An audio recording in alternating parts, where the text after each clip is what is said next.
Okay and welcome again. तो चलिए हम लोग डी एंड एफ ब्लॉक में ना हम लोग क्या किए थे, general trend, electronic configuration, periodic table से कंपैरिजन, ये सारी चीज़ें देख लिए थे।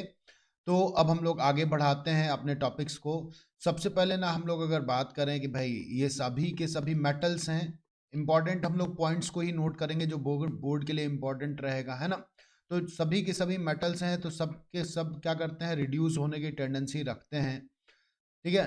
और इलेक्ट्रॉन डोनेट करते हैं यानी कि ऑक्सीडाइज होते हैं और रिड्यूसिंग एजेंट के जैसे काम करते हैं, ठीक है। तो हम लोग यही बात लिखेंगे, all are metal, all are metal and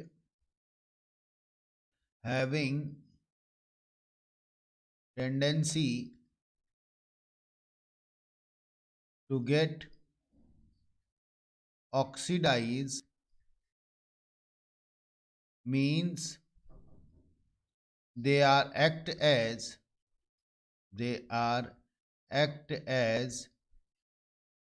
what, reducing agent, ठीक है, रिड्यूसिंग एजेंट। अब यहाँ पे ना केस क्या है देखो, तो जब इलेक्ट्रोकेमिस्ट्री हम लोग पढ़े थे तो रिडक्शन पोटेंशियल सीरीज पढ़े थे। रिडक्शन पोटेंशियल सीरीज में जो भी एलिमेंट्स हाइड्रोजन से नीचे थे, अकॉर्डिंग टू एनसीईआरटी में अगर हम लोग चले उस सीरीज को कंपेयर करें तो, ठीक है, तो जो भी नीचे थे ना, उन जिनकी नेगेटिव वैल्यू थी वही आपके पर्टिकुलरली रिड्यूसिंग एजेंट के जैसे काम करते हैं, बाकी ऑक्सीडाइजिंग एजेंट के जैसे भी काम कर लेंगे, जैसे सिल्वर हो गया या कॉपर हो गया। तो ये बात भी आपको ध्यान में रखना पड़ेगा, चूंकि पहले से आप पढ़े हुए हैं तो इस वजह से मैं एक बार बस बता दिया, ठीक है। अब इसके बाद अगर हम लोग बात करें तो देखिए, अगर इनका ना वेरिएबल ऑक्सीडेशन स्टेट शो करते ही हैं तो हम लोग लिख देंगे all transition element, all transition element exhibit variable oxidation state,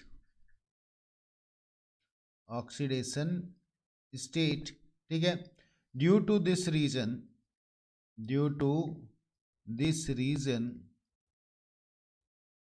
इसी के वजह से ये क्या करते हैं भाई, तो बहुत सारे कंपाउंड्स का फॉर्मेशन करते हैं। They form many type of compound, अब ऐसे कौन कौन से कंपाउंड हैं तो देखिए, ये बनाते हैं आयनिक कंपाउंड भी बना लेते हैं, ठीक है, आयनिक कंपाउंड्स। और क्या बना लेंगे भाई, तो इंटरस्टिशियल कंपाउंड्स भी बना लेते हैं। इंटरस्टिशियल कंपाउंड्स का मतलब क्या होता है, तो जब छोटे छोटे एटम्स आकर सेट हो जाते हैं, है ना, इंटरस्टिशियल कंपाउंड भी फॉर्म कर लेते हैं ये। और क्या बना लेते हैं, तो कॉम्प्लेक्स कंपाउंड भी बनाते हैं, कॉम्प्लेक्स कंपाउंड, ठीक है। तो और क्या बना लेते हैं, तो कोवैलेंटली बॉन्डेड मॉलिक्यूल्स भी बनाते हैं, कोवैलेंट कंपाउंड्स भी बना लेते हैं, ठीक है।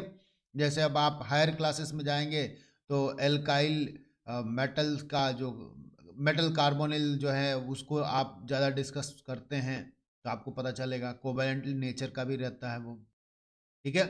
तो इस टाइप के कंपाउंड्स भी ये फॉर्म कर लेते हैं। और अगला पॉइंट हम लोग लिखें तो देखिए, इनका अगर हम लोग बात करते हैं मेल्टिंग और बॉइलिंग पॉइंट का, जो कि इंपॉर्टेंट रहेगा, मेल्टिंग एंड बॉइलिंग पॉइंट। तो देखिए, मेल्टिंग पॉइंट बेसिकली किसके ऊपर डिपेंड करता है भाई, तो मेल्टिंग पॉइंट डिपेंड करें, मेल्टिंग पॉइंट आप जानते हैं कौन सा टेम्परेचर होता है, वो टेम्परेचर जब कोई सॉलिड क्या हो जाए, लिक्विड स्टेट में आ जाए। अब सॉलिड से लिक्विड में आना है तो सॉलिड का आपको क्या पता होना चाहिए कि कितनी स्ट्रेंथ है सॉलिड के अंदर। जैसे अगर मान लीजिए हम लोग यहाँ पर एक सॉलिड ले लिए और यहाँ पर ढेर सारे अगर एटम हैं जिसकी वजह से वो सॉलिडिफाई हुआ है, तो इस एटम्स के बीच में कितना इंटरेक्शन है, तो ये डिपेंड करता है यहाँ पर डी एंड एफ ब्लॉक में, वो किसके ऊपर, मेटालिक बॉन्ड के ऊपर, है ना। अब मेटालिक बॉन्ड के ऊपर अगर डिपेंड करता है तो मेटालिक बॉन्ड की स्ट्रेंथ किसके ऊपर डिपेंड करती है भाई, तो नंबर ऑफ अनपेयर्ड इलेक्ट्रॉन्स के ऊपर, नंबर ऑफ अनपेयर्ड इलेक्ट्रॉन्स के ऊपर ये डिपेंड करना चालू कर देता है ना। जितने अनपेयर्ड इलेक्ट्रॉन्स रहेंगे उतना ही ज़्यादा मेटालिक बॉन्ड में इलेक्ट्रॉन्स पार्टिसिपेट करेंगे और फिर उतनी ही ज़्यादा क्या हो जाएगी, मेल्टिंग पॉइंट हो जाएगी, ठीक है। तो ये आपको एक पॉइंट ध्यान में रखना पड़ेगा। एक फैक्टर और भी है, तो एंथैल्पी ऑफ एटमाइजेशन का, एंथैल्पी ऑफ एटमाइजेशन का, एंथैल्पी ऑफ एटमाइजेशन भी एक गवर्न करता है किसको, मेल्टिंग और बॉइलिंग पॉइंट का। तो एंथैल्पी ऑफ एटमाइजेशन क्या होता है, तो जब किसी सॉलिड को हम लोग उसके एटम्स में अगर कंप्लीटली ब्रेक कर दें, या किसी मॉलिक्यूल्स को अगर हम लोग कंप्लीटली उसके एटम्स में ब्रेक कर दें, जैसे मैं H2SO4 ले रहा हूँ तो 2H लिख दिया, फिर पॉजिटिव लिख दिया, फिर सल्फर लिख दिया, फिर 4 ऑक्सीजन लिख दिया, हर एटम्स में ये ब्रेक हो जाए, तो इस टाइम जो भी हम लोग हीट देंगे ना, वही एंथैल्पी ऑफ एटमाइजेशन होगा। तो जिसकी एंथैल्पी ऑफ एटमाइजेशन लो होती है उसका मेल्टिंग पॉइंट हाई होता है, ये रिलेशन है। ठीक है, तो ये आपको बात पता होना चाहिए। और अगर हम लोग बात करें मेटेलिक कैरेक्टर के बारे में, तो मेटेलिक कैरेक्टर भी किसके ऊपर डिपेंड करेगा, मेटेलिक कैरेक्टर भी डिपेंड करेगा हम लोगों का, मैं यहाँ पे लिखता हूं, metallic character also depends on number of unpaired electrons के, अनपेयर्ड इलेक्ट्रॉन्स के, ठीक है।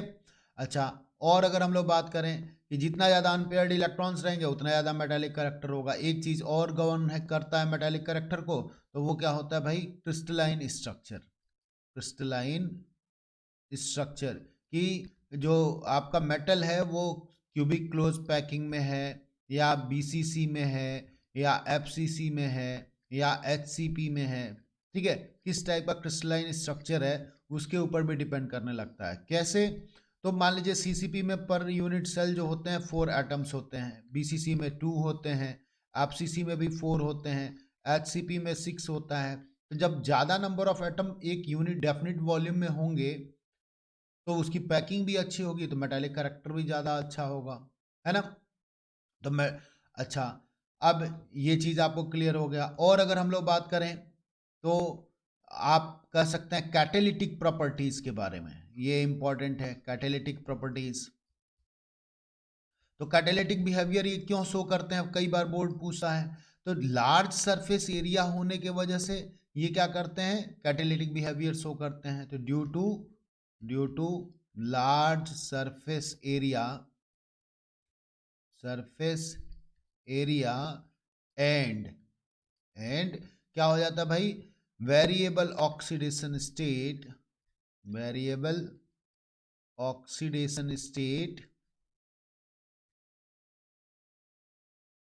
ट्रांजिशन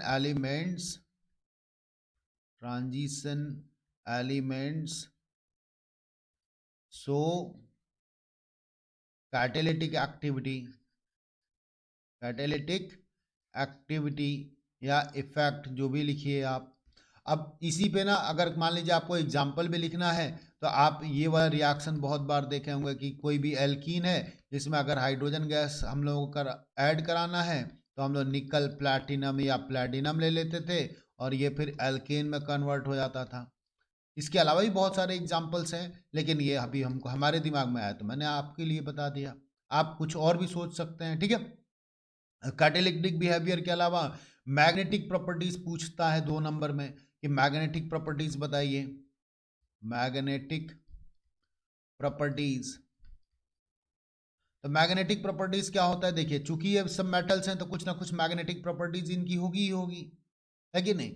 तो मैग्नेटिक प्रॉपर्टीज में हम लोग क्या कहते हैं, पैरामैग्नेटिक और डायमैग्नेटिक की बात करते हैं। कौन सा मेटल पैरामैग्नेटिक होगा या कौन सा मेटल डायमैग्नेटिक होगा, ठीक है, मतलब स्ट्रांगली एक्सटर्नल मैग्नेटिक फील्ड के से अट्रैक्ट होगा या वीकली अट्रैक्ट होगा, इस तरीके से। तो मैग्नेटिक बिहेवियर की जब भी आपसे बात आएगी तो क्यों transition elements magnetic behaviour show करते हैं, तो इसके लिए हम लोग क्या कह सकते हैं, due to presence of unpaired paired electron transition element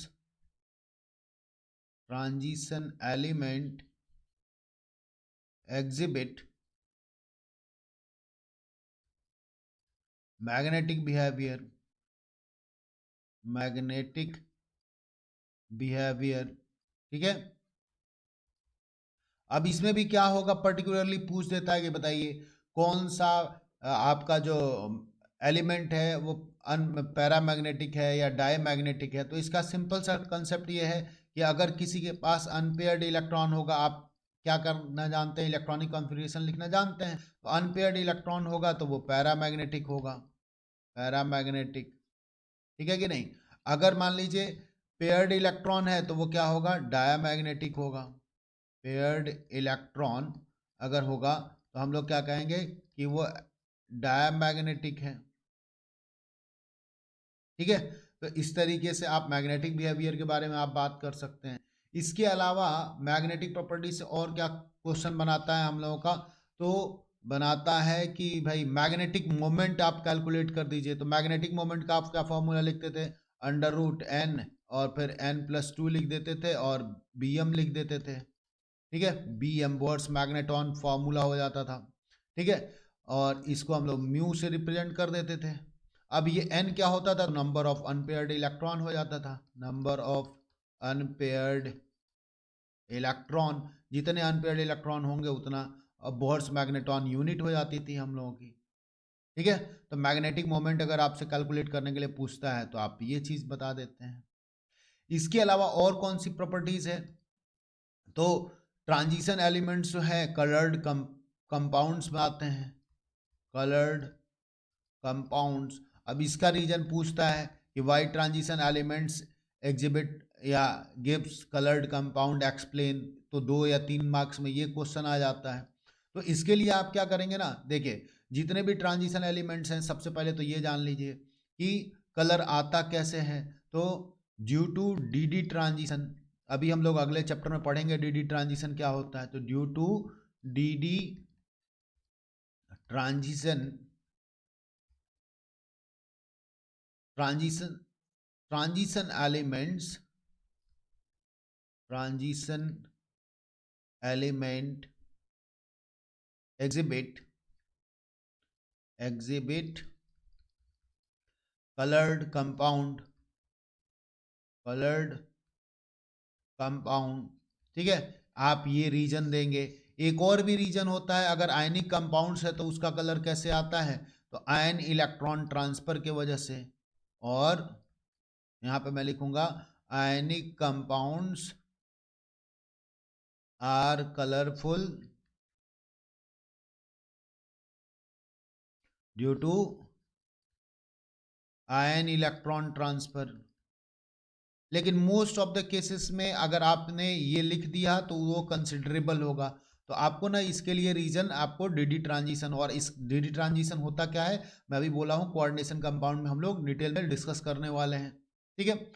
अच्छा, इसके अलावा और क्या आपको हिंट यहाँ पे मिल सकता है, तो आप देखिए अगर एक भी इलेक्ट्रॉन और एक भी वैकेंट ऑर्बिटल रहता है, यहाँ पे कंसेप्ट क्या है भाई, कंसेप्ट जो आपको क्वेश्चन सॉल्व करने में हेल्प कर सकता है।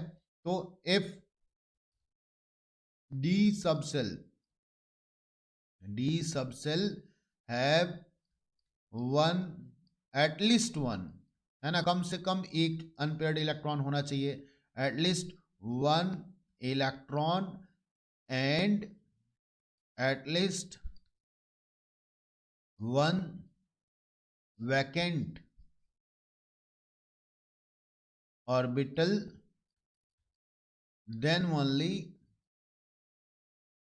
then only compounds are colorful, ठीक है। तो ये चीज आप बोलते हैं, क्या कहने का सेंस है कि डी ट्रांजिशन के लिए ना बेसिक रिक्वायरमेंट है, कम से कम कोई इलेक्ट्रॉन होगा तब तो वो डी से डी में जंप कर देगा एक दूसरे में। तो जब जंप करता है तो वहीं पे जो एनर्जी का इन्वॉल्वमेंट होता है उसी की वजह से कलर आता है। तो डी ट्रांजिशन के लिए कम से कम एक खाली हो जहाँ पे वो जंप करे, और कम से कम एक इलेक्ट्रॉन होना चाहिए जो जंप करने वाला है ना। अब पूरा डी ही खाली हो जाए, डी जीरो हो जाए, डी में इलेक्ट्रॉन ही ना हो, तो फिर कलर नहीं मिलेगा हम लोगों को। जैसे जिंक का अगर बात करते हैं D10 होता है, कोई कलर नहीं मिलेगा। या स्कैनेडियम की बात कर देंगे, +3 ऑक्सीडेशन स्टेट में ले लेंगे, कोई कलर नहीं मिलेगा, क्योंकि स्कैनेडियम +3 में कोई इलेक्ट्रॉन नहीं होगा डी में, और D10 हो जाएगा Zn+2 का, तो भी वैकेंट डी ऑर्बिटल ही नहीं मिलेगा। तो इस तरीके का कंसेप्ट आप लगाते हैं कलर्ड कंपाउंड के लिए और एक्सप्लेनेशन देंगे, क्वेश्चन सॉल्व करेंगे, ठीक है। इसके अलावा हम लोगों से पूछता है ट्रांजिशन एलिमेंट्स, बहुत बार पूछता है transition elements forms interstitial compound, justify your answer. ठीक है, तो इंटरस्टिशियल कंपाउंड्स क्या होते हैं, अभी मैं स्टार्टिंग में बता रहा था। इंटरस्टिशियल लिखने का भी भाई इसका तरीका है, बहुत कंसेप्चुअल वर्ड है ना। तो इंटर लिख दिए और स्टीशियल लिखते हैं आप, इंटरस्टिशियल कंपाउंड। अब होता क्या है इंटरस्टिशियल कंपाउंड, पहले तो ये समझिए। तो इंटरस्टिशियल कंपाउंड में ना, जैसे मान लीजिए मैं यहाँ पे सॉलिड ले लिया एक, ठीक है।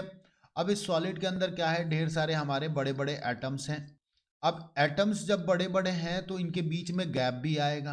अब जब गैप आएगा ना, तो वो क्या कर लेंगे, इसमें कहीं से छोटा सा एटम आके अगर बैठ गया, तो इस तरीके से जब किसी कंपाउंड का फॉर्मेशन होता है तो उसको हम लोग बोलते हैं इंटरस्टिशियल कंपाउंड।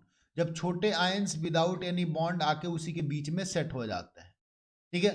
तो ऐसे को हम लोग क्या बोलते हैं, इंटरस्टिशियल कंपाउंड। अब जैसे मान लीजिए हाइड्रोजन आ जाए, नाइट्रोजन आ जाए, ऑक्सीजन आ जाए, क्योंकि इनका साइज बड़ा है ट्रांजिशन एलिमेंट्स का, तो साइज बड़ा है तो बीच में गैप क्रिएट होता है, उसी में आके ये फिट हो जाते हैं और एक हम लोगों को कंपाउंड मिल जाता है नए टाइप का, उसी को हम लोग बोलते हैं इंटरस्टिशियल कंपाउंड। ठीक है, तो ये आप लिखेंगे, तो मैं यहाँ पे लिख देता हूँ explanation. Due to large atomic size, large atomic size, smaller atom और आयन, एटम और ion get fit into the vacant space, vacant space, या अगर आप ज़्यादा साइंटिफिक टर्म जानते हैं तो void of transition elements crystal, transition element crystal,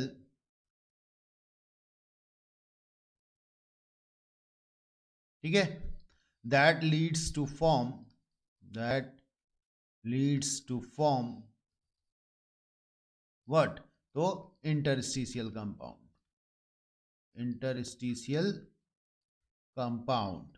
ठीक है, इसके अलावा हम लोगों से आता है कि भाई ट्रांजिशन एलिमेंट्स जो हैं एलॉय फॉर्म करते हैं। आप आंसर जस्टिफाई करिए, तो एलॉय का फॉर्मेशन कैसे होता है। तो आपको पता है जब एक से ज़्यादा मेटल्स को हम लोग मिला देते हैं तो उसको, उस मिक्सचर को हम लोग क्या बोलते हैं, एलॉय बोलते हैं। ठीक है, अब एलॉय में क्या होता है, एक से ज़्यादा मेटल होने चाहिए, ठीक। और उसमें ना प्रोपोर्शन फिक्स भी हो सकता है, प्रोपोर्शन फिक्स नहीं भी हो सकता है, लेकिन उसको हम लोग आसानी से देखकर, आंखों से देखकर सेपरेट नहीं कर पाते हैं। आप कॉमन लाइफ में अपने देखे हैं, एलॉय व्हील देखे हैं, है ना। तो मैं यहाँ पे लिखूंगा due to similar atomic size, similar atomic size क्या होते हैं भाई, transition elements, transition element get mixed together, get mixed together to form, क्या फॉर्म करते हैं भाई, एलॉय। ठीक है, ट्रांजिशन एलिमेंट्स एलॉय का फॉर्मेशन कर लेते हैं। क्लियर है बात। अच्छा, और अगर हम लोग बात करें कि और क्या क्या हो सकता है हम लोगों के पास, तो अब हम लोग इसके बाद कोई ऐसी प्रॉपर्टीज बचती नहीं है जहाँ से क्वेश्चन बनता हो और हम लोग स्किप कर दिए हो। जो 2-2 मार्क्स में छोटे छोटे क्वेश्चंस आते हैं और इस तरीके से आपको आंसर लिखना होगा इसका। इसके बाद ना इम्पॉर्टेंट कंपाउंड्स आता है, जिसमें हम लोगों को किसके बारे में बात करना होगा, ऑक्साइड्स के बारे में बात करना होगा, ऑक्साइड्स के बारे में, oxides of transition elements, transition elements. तो बेसिकली कुछ है नहीं, देखिए अगर नंबर ऑफ ऑक्सीजन एटम बढ़ता है, ठीक है, अगर नंबर ऑफ ऑक्सीजन एटम बढ़ता है तो आयनिक कैरेक्टर वहां पे डिक्रीज होना चालू हो जाता है। तो मैं यहां पे लिख देता हूं, इन केस ऑफ ऑक्साइड, यही की पॉइंट्स है जहां से क्वेश्चन खूब बनाता है। In case of oxide when the number of oxygen atom oxygen atom increases ionic character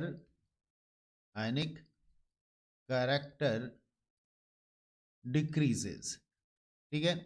और दूसरा पॉइंट क्या है भाई यहां पर इंपॉर्टेंट, तो दूसरा पॉइंट हम लोगों का, हम लोग बोलते हैं when the number of oxygen atom when the number of oxygen atom increases, क्या होगा, when the number of oxygen atom increases acidic character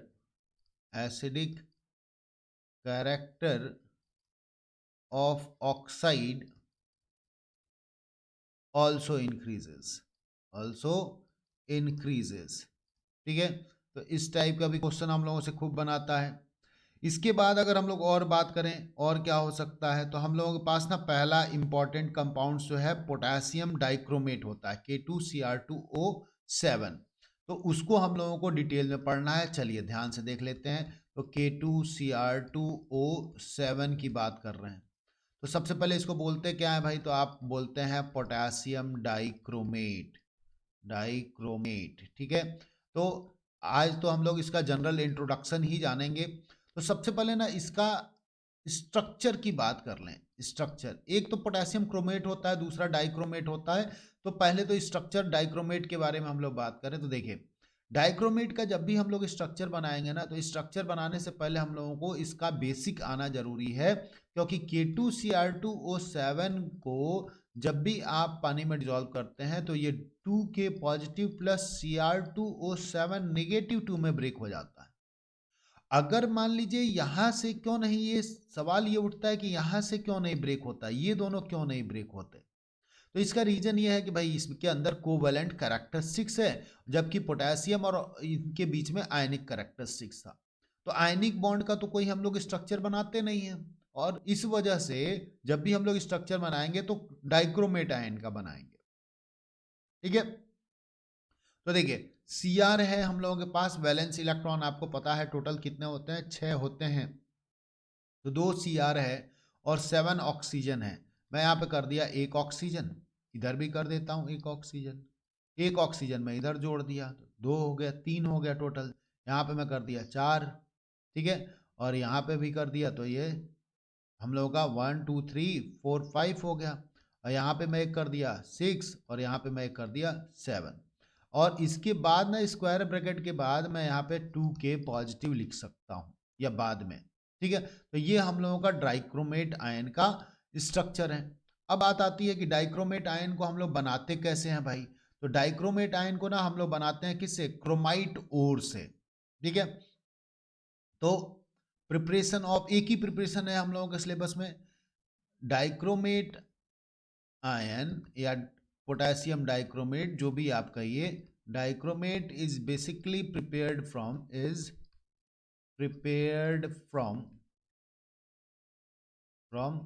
chromite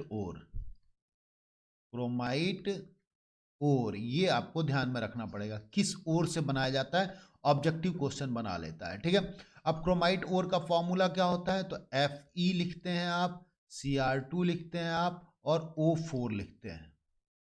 ठीक है। अब इस क्रोमाइट ओर को ना हम लोग क्या कर देते हैं, सोडियम या फिर पोटेशियम कार्बोनेट के साथ एक्सेस एयर के प्रेजेंस में ऑक्सीडेशन करा देते हैं। तो पहला स्टेप तो हम लोगों का यही होता है। जैसे मैं यहाँ पे रिएक्शन अगर लिखूं तो FeCr2O4, और फिर हम लोग यहाँ पे क्या कर लेते हैं 8Na2 और CO3 और प्लस 7O2, इसको हम लोग लेकर आते हैं तो ये हम लोगों का बन जाता है 8Na2CrO4 और प्लस 2Fe2O3 प्लस 8CO2। अब इसमें ना हम लोगों को बाकी किसी से मतलब नहीं है, हम लोगों को मतलब है किससे, सोडियम क्रोमेट से। इसको हम लोग बोलते हैं सोडियम क्रोमेट। ठीक है। अब इस सोडियम क्रोमेट का हम लोग फर्दर ट्रीटमेंट कराते हैं। इस सोडियम क्रोमेट को हम लोग एसिडिक मीडियम में, या जनरली ऐसा कहिए कि H2SO4 से हम लोग इसका ट्रीटमेंट करा देते हैं। ठीक है। तो मैं इसको अगर लिखूं यहाँ पर, तो हम लोगों का इसका रिएक्शन बनता है 2Na2CrO4 प्लस 2H पॉजिटिव, तो ये हम लोगों का बन जाता है Na2Cr2O7 plus 2Na positive plus H2O। ठीक है, अब इसका जब हम लोग KCl के साथ ट्रीटमेंट कराते हैं, ये हम लोगों का क्या बन गया, सोडियम डाइक्रोमेट बन गया। अब इसका जब हम लोग ट्रीटमेंट कराएंगे KCl के साथ तो हम लोगों का बन जाएगा पोटेशियम डाइक्रोमेट। तो मैं यहाँ पे लिखूंगा Na2Cr2O7 प्लस 2KCl, और ये हम लोगों का क्या बना लेगा, तो K2Cr2O7 प्लस 2NaCl। अब आप हर बच्चे के दिमाग में ना ये चीज आता है कि सर रिएक्शन याद नहीं होता है, करें तो करें क्या। तो भाई देखो, अब इसमें दिमाग लगाने वाली बात है। आप क्या कर सकते हैं, आप कुछ कर सकते हैं इसके बारे में, तो जी हाँ, वहां पे दिमाग लगाइए ना, समझने की वहां कोशिश करिए जहां पे नंबर ऑफ रिएक्शंस ज्यादा हो, जैसे इनके केमिकल प्रॉपर्टीज में। अब वहां पे दिमाग लगाएंगे तो आसानी से केमिकल प्रॉपर्टीज को समझ जाएंगे। लेकिन जब एक ही मेथड ऑफ प्रिपरेशन है, 3 ही रिएक्शन है उसमें, तो हम उसको रट लें। उसमें अगर दिमाग लगाएंगे तो 2 घंटे हमको दिमाग लगाने में लगेगा, उसे कम टाइम में हम समझ भी लेंगे और रट भी लेंगे, क्योंकि अगर प्रिपरेशन पूछेगा तो एक ही हमारे पास रिएक्शन है कि नहीं। लेकिन केमिकल प्रॉपर्टीज में तो किसी से भी रिएक्शन करा सकता है, एसिडिक मीडियम ले सकता है, बेसिक मीडियम ले सकता है ना। तो वहां पे आपको रेडॉक्स अच्छे से आना चाहिए, उसको हम लोग डिटेल में करेंगे। ठीक है, इसके बाद पोटेशियम डाइक्रोमेट की एक खासियत होती है क्या, कि जब हम लोग इसको क्या करते हैं, फर्दर अगर ट्रीटमेंट करा देते हैं एसिडिक मीडियम से, तो ये ब्रेक डाउन भी होता है, या हाइड्रोलिसिस करा देते हैं एसिडिक मीडियम में तो, और जब बेसिक मीडियम में ट्रीटमेंट कराते हैं तो ये क्रोमेट आयन बना लेता है। ठीक है, तो मैं यहाँ पे लिखता हूँ, देखिए क्रोमेट, ये इंपॉर्टेंट रहेगा आपके लिए बोर्ड के लिए, chromate and dichromate ion are इंटरकन्वर्टिबल।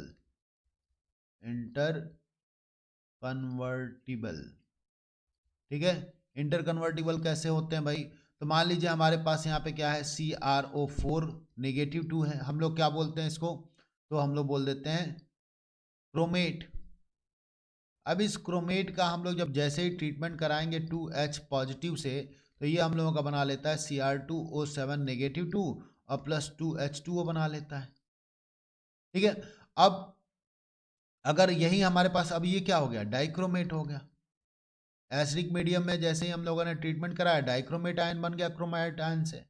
अगर हम लोग क्या करते हैं, Cr2O7 -2 को, यानी कि डाइक्रोमेट आयन को हम लोग बेसिक मीडियम में ट्रीटमेंट करा दें, तो ये अगेन क्या बना लेता है, तो क्रोमेट आयन बना लेता है 2CrO4 -2 और प्लस वाटर दे देता है ये। तो यहाँ पर उल्टा हो गया रिएक्शन, तो ये इंटर कन्वर्टिबल है, ये इंपॉर्टेंट हो गया, है कि नहीं। अब इसकी केमिकल प्रॉपर्टीज हम लोगों के लिए बहुत इंपॉर्टेंट है, उसको डिटेल में हम लोगों को समझना है, जिसको हम लोग समझेंगे अगले वीडियो में। ठीक है।